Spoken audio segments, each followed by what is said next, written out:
ഇപ്പോൾ കിട്ടിയ മറ്റൊരു വാർത്തയിലേക്ക്. മൂന്നാറിൽ വീണ്ടും റോഡിൽ അഭ്യാസ പ്രകടനം. മൂന്നാർ മാട്ടുപ്പെട്ടി റോഡിലായിരുന്നു കാറിലുള്ള അഭ്യാസം.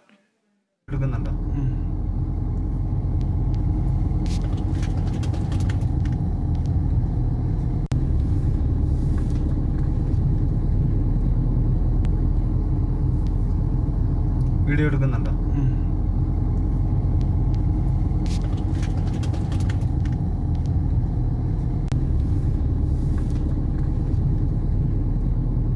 ഇപ്പോൾ വിവരങ്ങളുമായി ബിനീഷ് ആനഡി ചേരുന്നുണ്ട്.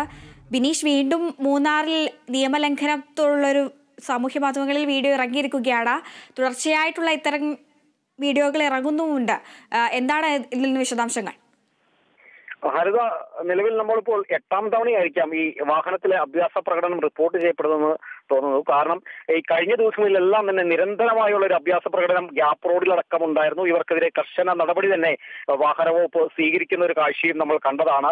അതോടൊപ്പം തന്നെ ഇതിൽ എടുത്തു പറയേണ്ട കാര്യം, പലരും ഈ വീഡിയോയിലൂടെ വൈറലാകാൻ ശ്രമിക്കുന്നു എന്നാണ് നമുക്ക് അറിയാൻ സാധിക്കുന്നത്. കാരണം ഈ ഫേസ്ബുക്കിലൂടെയും യൂട്യൂബിലും എല്ലാം തന്നെ ഇത് അപ്ലോഡ് ചെയ്യുമ്പോൾ ഇവർക്കുള്ള വ്യൂവേഴ്സ് വർദ്ധിക്കാൻ വേണ്ടിയാണ് ഇത്തരത്തിലൊരു അഭ്യാസ പ്രകടനം നടത്തുന്നുള്ള ഒരു ആരോപണമെല്ലാം തന്നെ ഉയരുന്നുണ്ട്. ഏതായാലും ഇത് ഇന്ന് ഈ മാട്ടുപ്പെട്ടി റോഡിലൂടെ നടന്ന ഒരു അഭ്യാസ പ്രകടനമാണ്. പിറകിൽ വന്ന വാഹനമാണ് ഈ ദൃശ്യങ്ങളെല്ലാം കൃത്യമായി പകർത്തി വാഹന വകുപ്പിന് കൈമാറിയത്. ഏതായാലും ഇവിടെ ഇടുക്കിയെ അപേക്ഷിച്ച് തീർച്ചയായും ഇത്തരത്തിലൊരു അഭ്യാസ പ്രകടനം നടത്തിയാൽ അത് ഏറ്റവും കൂടുതൽ നടപടിയിലേക്ക് കടക്കും എന്നുള്ളൊരു കൃത്യമായ ഒരു ബോധവാന്മാരാണ് ഇവിടെ ഉള്ളവർ എന്ന് നമുക്ക് അറിയാൻ സാധിക്കും. അതുകൊണ്ട് തന്നെ ഈ ദൃശ്യങ്ങളെല്ലാം പകർത്തി കൃത്യമായി തന്നെ മോട്ടോർ വാഹന വകുപ്പിന് കൈമാറിയിരിക്കുന്നത്. അതുകൊണ്ട് തന്നെയാണ് ഇപ്പോൾ ഏകദേശം കേരളത്തിലെല്ലാം തന്നെ വാഹനങ്ങൾ കടന്നു വരുമ്പോൾ അവർക്ക് കൃത്യമായി ഈ വാർത്തകളിലൂടെ കൃത്യമായി അറിയാൻ സാധിക്കുന്നുണ്ട്. ഗ്യാപ്പ് റോഡിലൂടെയോ അതോടൊപ്പം തന്നെ മാട്ടുപ്പെട്ടി റോഡിലൂടെയോ ഇത്തരത്തിൽ തങ്ങൾ സെൽഫി എടുക്കാനോ അല്ലെങ്കിൽ വാഹനത്തിൽ അഭ്യാസ പ്രകടനം നടത്തിയാലോ നടപടി വീഴും, നടപടി കടുപ്പിക്കാൻ നടപടി ഉണ്ടാകും എന്നുള്ളൊരു കൃത്യമായുള്ള ഒരു ബോധം ഉണ്ടായിട്ടുണ്ട്. അതുകൊണ്ട് തന്നെയാണ് ഈ കേരളത്തിലെ വാഹനങ്ങൾ കഴിഞ്ഞ ദിവസങ്ങളിലെല്ലാം തന്നെ ഈ അഭ്യാസ പ്രകടനമൊന്നും കാണാൻ സാധിച്ചില്ല. ഏതായാലും അന്യ സംസ്ഥാനങ്ങളിലായിരുന്നു ഇത്തരത്തിലുള്ള ഈ അഭ്യാസ പ്രകടനം നടന്നത്. എന്നാൽ ഇന്ന് ഈ KL04 ആലപ്പുഴ രജിസ്ട്രേഷൻ ആണെന്ന് തോന്നുന്നു. ഏതായാലും ഈ വാഹനത്തിലാണ് ഇന്ന് ഒരു യുവാവ് ഈ ജനലിലിരുന്ന ഇത്തരത്തിൽ ദൃശ്യങ്ങൾ പകർത്തി പോകുന്നത്.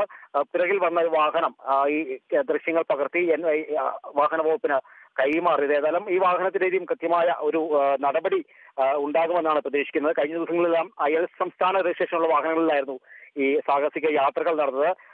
എന്നാൽ ഇന്ന് പുറത്തു വന്ന വീഡിയോയിൽ കേരള രജിസ്ട്രേഷനുള്ള വാഹനത്തിലാണ് ഈ യുവാക്കൾ ഇത്തരത്തിലുള്ള ഒരു അപകടകരമായ യാത്ര ചെയ്തത്. പിന്നാലെത്തിയ ഒരു വാഹനം ഇത്തരത്തിൽ കൃത്യമായി തന്നെ ഈ ദൃശ്യങ്ങൾ പകർത്തി വാഹന വകുപ്പിന് കൈമാറിയിട്ടുണ്ട്. ഏതായാലും ഈ നിയമലംഘനം തടയാൻ വേണ്ടി വാഹന വകുപ്പ് ഈ പരിശോധനയെല്ലാം ശക്തമാക്കുമ്പോൾ വീണ്ടും ഈ നിയമലംഘനം ഈ ആളുകൾ തുടരുന്നത് ഈ വാഹന വകുപ്പിനും തലവേദനയാകുന്നുണ്ട്. കാരണം നിലവിൽ ഇടുക്കി RTOയുടെ നേതൃത്വത്തിൽ തന്നെ എൻഫോഴ്സ്മെന്റ് സ്ക്വാഡുകൾ നെടുങ്കണ്ടം അതോടൊപ്പം തന്നെ ദേവികുളം, അടിമാലി ഈ 3 ടീമുകളും മൂന്നാർ അടക്കമുള്ള മൂന്നാർ ഗ്യാപ്പ് റോഡ്, മാട്ടുപ്പെട്ടി തുടങ്ങിയ ഭാഗങ്ങളിലെല്ലാം തന്നെ പരിശോധന ശക്തമാക്കി വരുന്നതിനിടയിലാണ് ഇപ്പോൾ ഇത്തരത്തിൽ വീണ്ടും ഈ മാട്ടുപ്പെട്ടി റോഡിൽ ഇത്തരത്തിലൊരു സാഹസിക യാത്ര ഇന്ന് നടന്നത്. ഏതായാലും ഇവർക്കെതിരെ ശക്തമായ ഒരു നടപടി ഉണ്ടാകുമെന്ന് തന്നെയാണ് വാഹന വകുപ്പ് വ്യക്തമാക്കിയിരിക്കുന്നത്.